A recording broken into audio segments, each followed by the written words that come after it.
আসসালামু আলাইকুম। আমরা প্রতিদিন মেসেঞ্জার ব্যবহারের ক্ষেত্রে কেউ না কেউ আমাদেরকে মেসেঞ্জারে লিংক পাঠিয়ে থাকি।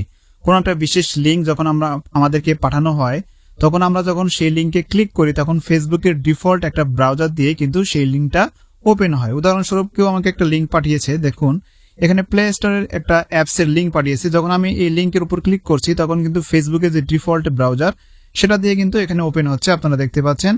এন্ড এখানে কিন্তু আমি কিন্তু ইনস্টল এখান থেকে খুব সহজেই করতে পারতেছি না, সাইন আপ করতে বলতেছে বা সাইন ইন করতে বলতেছে। অনুরূপভাবে যদি ইউটিউবের কোনো একটা লিঙ্ক কেউ আমাকে পাঠায়, আমি যদি সেই লিঙ্কের উপর ক্লিক করি তাহলে কিন্তু ফেসবুকের ডিফল্ট ব্রাউজার দিয়ে সেই ভিডিওটা এখানে প্লে হয়। যেমন এটা একটা ওয়েবসাইটের লিঙ্ক, যদি ইউটিউবের লিঙ্ক পাঠায় অনুরূপভাবে ফেসবুকের ডিফল্ট ব্রাউজার দিয়ে ওপেন হয়, যেটা একটা বিরক্তিকর।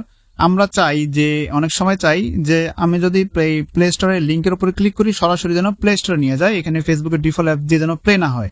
তো এই দুর্দান্ত কাজটা কিভাবে আপনারা করবেন, এটা মেসেঞ্জারে হিডিং একটা সেটিং রয়েছে, যে সেটিংসটা আপনারা যদি চালু করে দেন তাহলে আপনাকে যে কোনো লিঙ্ক পাঠালে ওই এক্সটার্নাল ওই ব্রাউজার দিয়েই অটোমেটিক্যালি লিঙ্কটা ওপেন হবে, যেটা আমাদের অনেক সুবিধা হবে। তো এই কাজটা কিভাবে করবেন আপনারা চলুন বিস্তারিত দেখা যাক। তো তার আগে ছোট্ট একটি রিকোয়েস্ট, চ্যানেল নতুন থাকলে সাবস্ক্রাইব করবেন, পাশে থাকা বেল আইকনটি প্রেস করে রাখবেন এবং ভিডিওতে লাইক কমেন্ট করবেন। চলুন শুরু করা যাক। তো এই কাজটি করার জন্য প্রথমে আপনি আপনার মেসেঞ্জার অ্যাপসটিকে লগ ইন করে নেবেন। লগ ইন করার পর উপরে দেখবেন 3 লাইন রয়েছে, এখানে একটা ক্লিক করবেন। এবার উপরে দেখবেন সেটিং এর মতো একটা আইকন রয়েছে, এই সেটিং আইকনে একটা ক্লিক করবেন। নিচে স্ক্রল করে আসবেন, এখানে একটি অপশন দেখতে পারবেন যে ফটোস এন্ড মিডিয়া নামে একটা অপশন রয়েছে, আপনাকে এই অপশনে ক্লিক করতে হবে। এবার এখানে প্রত্যেকেরই একটা অপশন এখানে ডিফল্ট ভাবে অফ থাকবে। তো এখানে দেখবেন যে open links in external browser, এটাই হচ্ছে সেই অপশন। এটাকে জাস্ট অফ থাকবে, এটাকে জাস্ট আপনারা অন করে দিবেন।